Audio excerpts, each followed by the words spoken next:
अगर श्रोता विरक्त है तो गीता का पाठ होना चाहिए। भागवत कोई भी करा सकता है। लिखा है भागवत पूर्ण अनुष्ठान कैसे होगा। 12 स्कंद है भागवत जी में, 335 अध्याय हैं, 18,000 श्लोक हैं। तो 12 ब्राह्मणों का भोजन और ब्राह्मण 12 कन्याओं का भोजन करने से भागवत अनुष्ठान का फल प्राप्त हो जाता है। कलयुग में अरे कुछ भी ज्यादा सुनने से लाभ नहीं है। सुखदेव जी भगवान कहते हैं परीक्षित साचियत। अब बताने की जरूरत तो नहीं है, परीक्षित जी गवाह बैठे हुए हैं। श्रवण गति युक्त कथने। ज्यादा क्या बताएं, ये हमारी भागवत जी की कथा है। ये क्या है, ये था भागवत जी का विज्ञापन। शाहरुख खान, सौरभ गांगुली जरा सी देर में डिब्बा पकड़ लेते हैं, करोड़ों रुपए लेते हैं। कोई लक्स साबुन पकड़ लेता है, करोड़ों रुपए ले जाता है। ऐसा ही भागवत क्यों सुने, ये भागवत जी का विज्ञापन है, भागवत जी का महात्म्य है। और ये जो कथा हमने तुम्हें सुनाई है, ये कथा भागवत पुराण की नहीं है, ये कथा पद्म पुराण की है। कहाँ की है?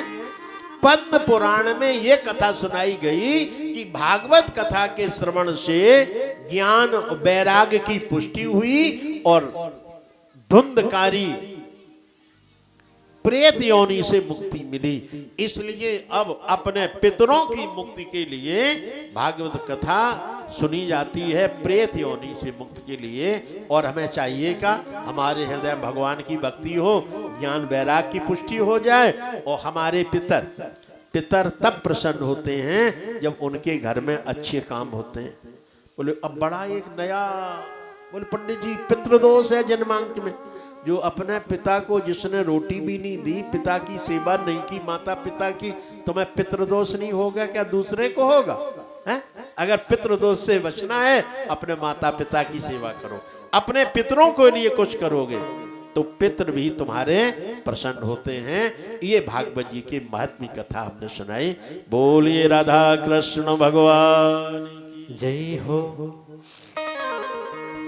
हो प्रबल प्रेम के पाले पढ़कर, हो प्रभु को नियम बदलते देखा, और अपना मान भले टल जाए पर भक्त का मान न टलते देखा। न जाने कौन से गुण पर,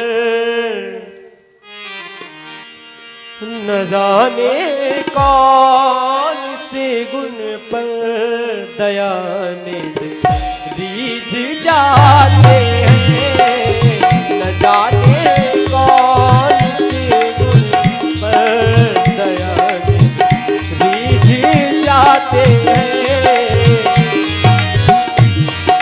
न जाने कौन से गुण पर दयानिधि रीझ जाते हैं। न जाने कौन से गुण पर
स्वीकार करते हैं निमंत्रण नृप दुर्योधन का।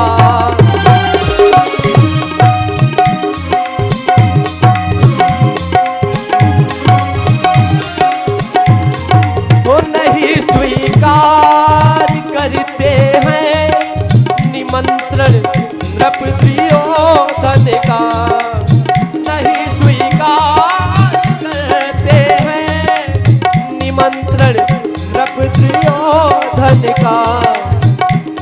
विदुर के घर पहुँच करके, विदुर के घर पहुँच करके भोग को का